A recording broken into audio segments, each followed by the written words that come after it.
In this chapter, we are going to explore the basics for OAuth 2. We will start by discussing why OAuth 2 was created and why it is crucial for secure data sharing. We will uncover this need through an engaging story about Sam Snapster, a friendly guy who loves taking selfies and sharing them on Instagram with his followers. Next, we will look at how applications like Facebook and Google use OAuth 2 to let other applications access user data securely.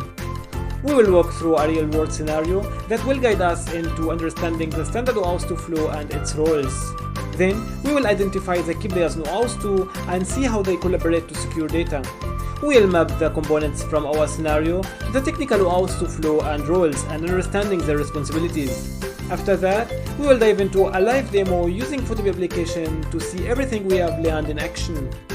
In this demo, I will be the resource owner granting access to my OneDrive photos using OAuth 2. We'll discuss the different types of clients that use OAuth 2, including single-page applications, mobile applications, desktop applications, and server-side applications.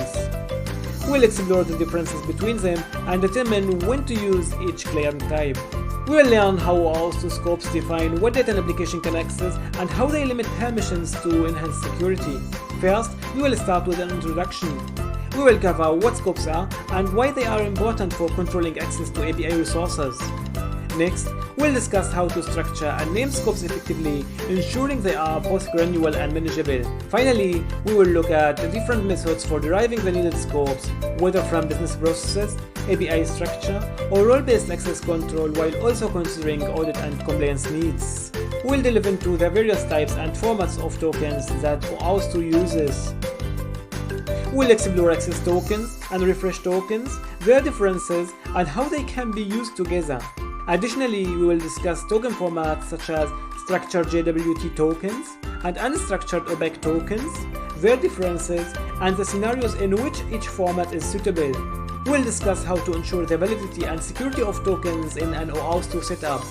We'll explore two mechanisms: token introspection, online validation, and self-contained token validation, offline validation. We'll delve into how introspection works to validate tokens in real time. Similarly, we'll examine how self-validation functions using symmetric and asymmetric signing algorithms, providing better architectural implementation. We'll begin with a simple scenario involving both Alice and an evil guy, man-in-the-middle attacker who wants to cause trouble in the relationship. As usual, we'll then map the scenario's components to the technical aspects and flows, helping us understanding the validation mechanisms.